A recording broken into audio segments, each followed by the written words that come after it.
Yo, what's going on, guys? Isotonic here. Now today, what you can see from the title, it's one of my life stories. This is just gonna be the first one. It's a quick one as well, just to, kick off just me being able to do these life stories and see how good they turn out and see how good they do on the channel. And if it does good, then I'll start to do more, because I have some other pretty cool stories that I think you guys will enjoy.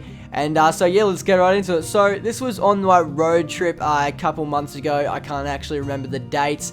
And of course it was, I think, the last week of our road trip. We went away for about 3.5 weeks, and so we were out Whoop Whoop somewhere in the Northern Territory, and we were trying to find this place, because we're actually at this place, and we had a day to fill in, because my cousin who went along with us on the trip actually rang up and organized her to go into one of the local schools there, and so help out for that day. So we had some just time to do whatever.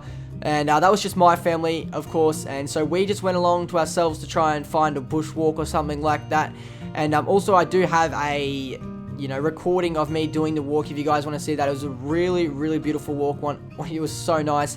And there was also a little clip as well where I was trying to jump into the water, but it was just absolute ice cold, and I jumped straight out. So that was pretty funny. If you guys want to see that, just let me know. But anyways, back to the story, guys. Sorry, I got a little bit sidetracked there.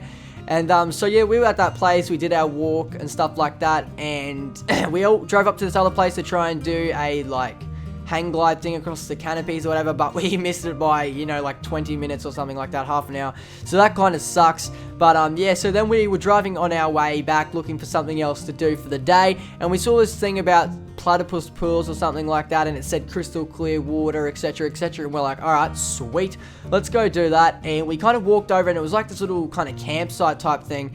And as we were walking down to what we thought that was reception, this guy called out, and he was like a white, but I want to say Aboriginal, and he was Darrow. He was skinny. His skin was all wrinkled, and I don't know how to explain it. It was really Darrow. Just picture the most Darrow guy you could ever see, and then imagine him sitting on a log, smoking and just reading a book and just etc, etc. Even the sign that he had the office thing on, it was like a bench, like a little bench he just made out of a tree or something like that, and then the thing was just a cut up plank of wood where he's just painted on office. So it was really absolutely amazing what he was able to do with the land and how he can just live off it like that. It was absolutely crazy.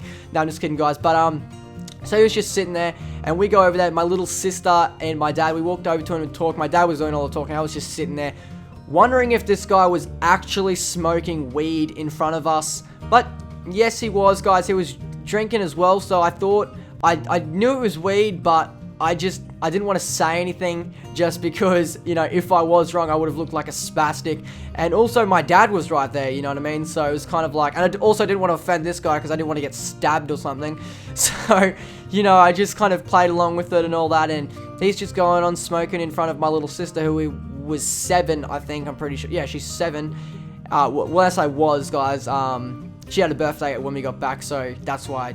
So don't hate on me for not knowing. But she was 7, and this guy was just smoking in front of us and stuff like that. And it's not that crazy, but I thought it was pretty crazy from this guy.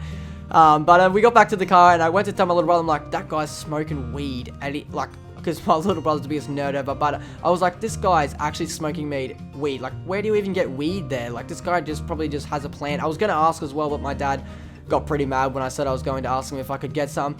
And so yeah, guys, hopefully you did enjoy the life story. I know it wasn't the greatest one, but I do have some other cool ones if you guys want to hear it. So let me know, we'll see how it goes. And yeah, so as always, guys, live life on the fast lane. Have a good one, take care, and goodbye.